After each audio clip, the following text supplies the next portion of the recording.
Gua rasa zaman sekarang mempercayai seseorang itu sulit, apalagi menaruh perasaan ke orang yang bisa dipercaya. Mungkin gue juga termasuk orang yang gak bisa dipercaya.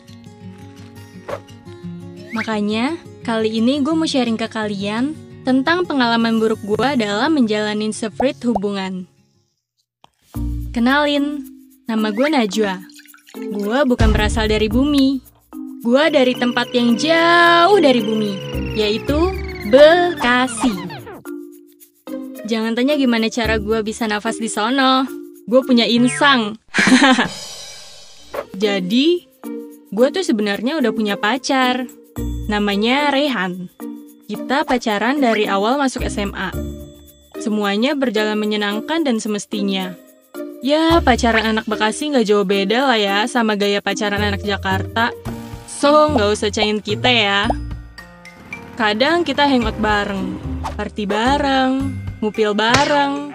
Bahkan, tiap tanggal jadian, kita selalu ngerayain. 1 bulanan, 2 bulanan, 9 bulanan. Ya gitu deh. Sampai akhirnya, ada hal yang bikin gue khawatir. Nanti setelah lulus hubungan kita bakal gimana? Secara Rehan lanjutin kuliah di univ swasta di kota Bandung. Kebayang kan kalau ntar si Rehan kecantol sama Melia-Melia di Bandung? Tesudi aing. Sebenarnya sih gue pengen kuliah bareng dia di Bandung. Tapi bonyok gue khawatir gak mau ngelepas anak kesayangannya ini. Ya kali dah gue jadi LDR-an. Dengan berat hati, akhirnya kita LDR-an Jakarta-Bandung. Jujur, di awal-awal kuliah gue suka uring-uringan gak jelas gitu.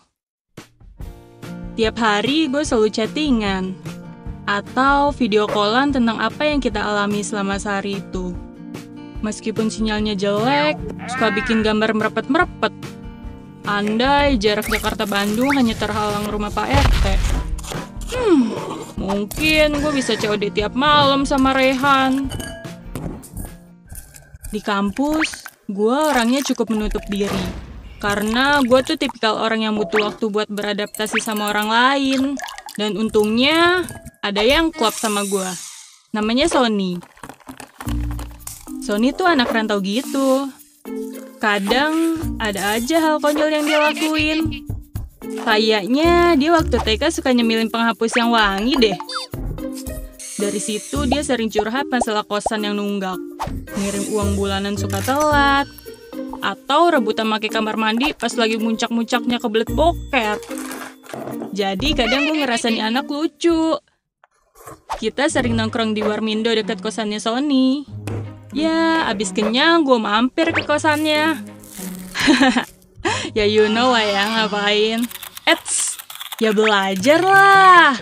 Belajar memahami. Namanya juga hati. Kadang gue butuh namanya kasih sayang dari orang yang dekat sama gue. Tapi tanpa disadari gue mulai baper sama kedekatan Sony ke gue. Diam-diam tanpa sepengetahuan Rehan, gue suka jalan gitu sama Sony. Ya palingan nonton atau makan doang. Tenang aja, kita main bersih.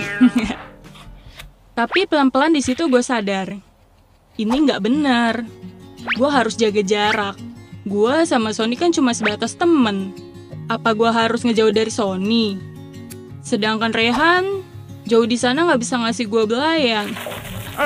Gue bingung. Pelan-pelan gue ngejauh dari dia. Gue coba belajar buat ngebatasin pertemanan ini. Gue juga nggak mau ini jadi masalah ke depannya. Pasti nanti bakal ada yang tersakiti. Entah Rehan, Sony, atau gue. Ntar yang ada gue dikira nge-PHP-in dia. Dan gue yakin di sana Rehan bisa jaga hati. Seminggu setelah gue menjauh dari Sony, gue ngerasa feel better lah. Hubungan LDR itu emang berat. Tapi gue yakin semuanya akan membaik. Semoga tindakan yang gue pilih ini tepat. Singkat cerita, hubungan LDR gue sama Rehan menginjak 2 tahun. Ya, gue lumayan sering ketemu juga sih.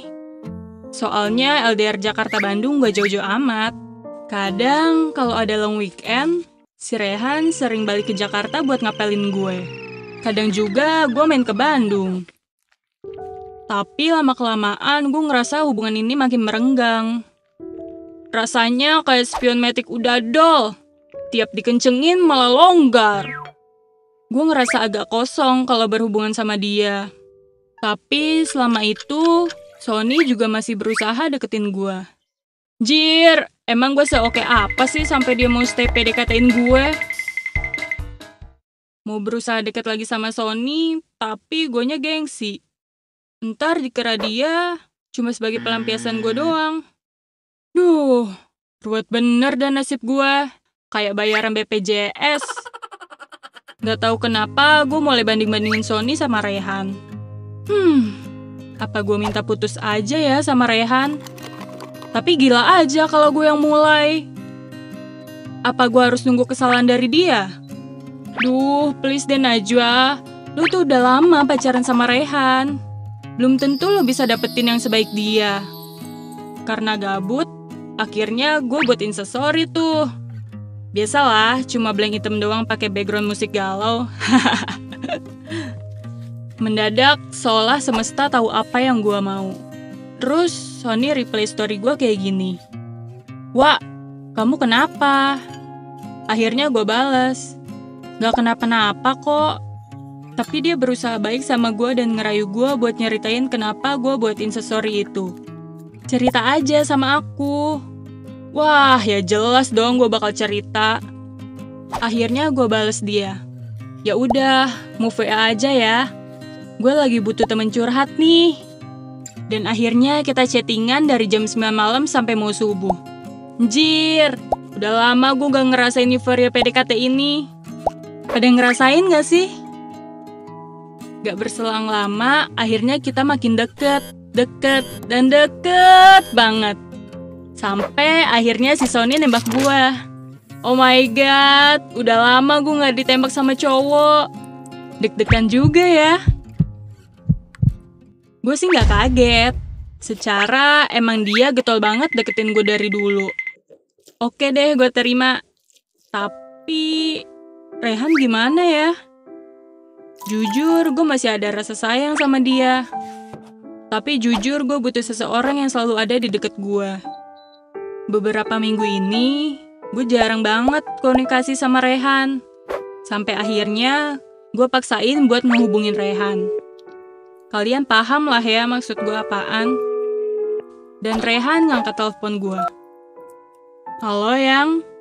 Terus dia jawab. Tumben banget nelpon jam segini. Kenapa?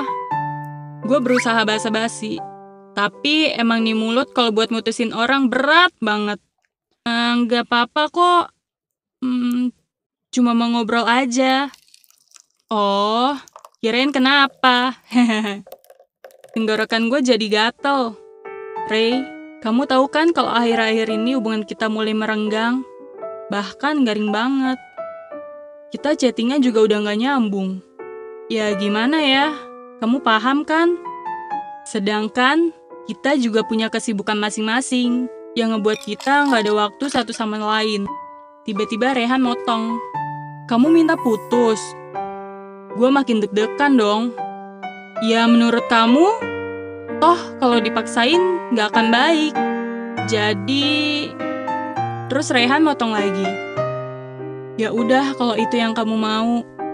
Aku nggak akan maksa kok. Makasih ya buat 5 tahun yang indah ini. Teleponnya dia matiin. Gue sedih bukan main. Tapi di lain sisi gue lega dan tenang. Karena ada Sony di sisi gue. Seminggu setelah putus, hidup gue kayak LGBT. Lebih berwarna. By the way, meskipun gue udah putus sama Rehan, bukan berarti gue blokir semua kontaknya. Justru gue berharap dia baik-baik aja di sana. Oh iya, kebetulan gue lagi nunggu Sony buat malam mingguan. Sambil nunggu sih, gue iseng-iseng kepoin IG-nya Rehan.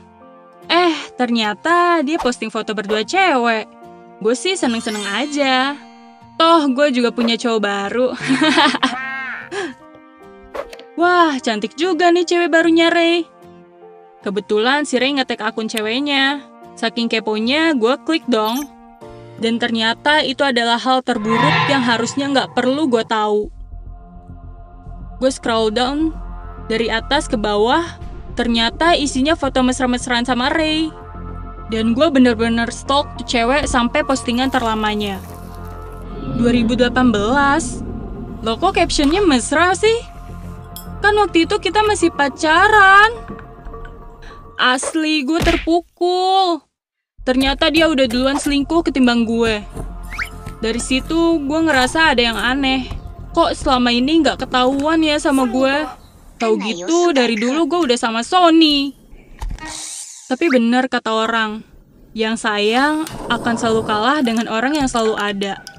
Pesan gue ke kalian, kalau lo udah ngerasa hubungan kalian udah nggak sejalan, mendingan diobrolin dulu baik-baik deh. Cari solusinya, bukan cari gantinya. Daripada lu hianatin pasangan lu sendiri. Terus kalau lo putus sama pasangan lo, usahain baik-baik. Karena dia adalah orang yang pernah lu sayangi dan menghabiskan waktu di bawah putaran matahari.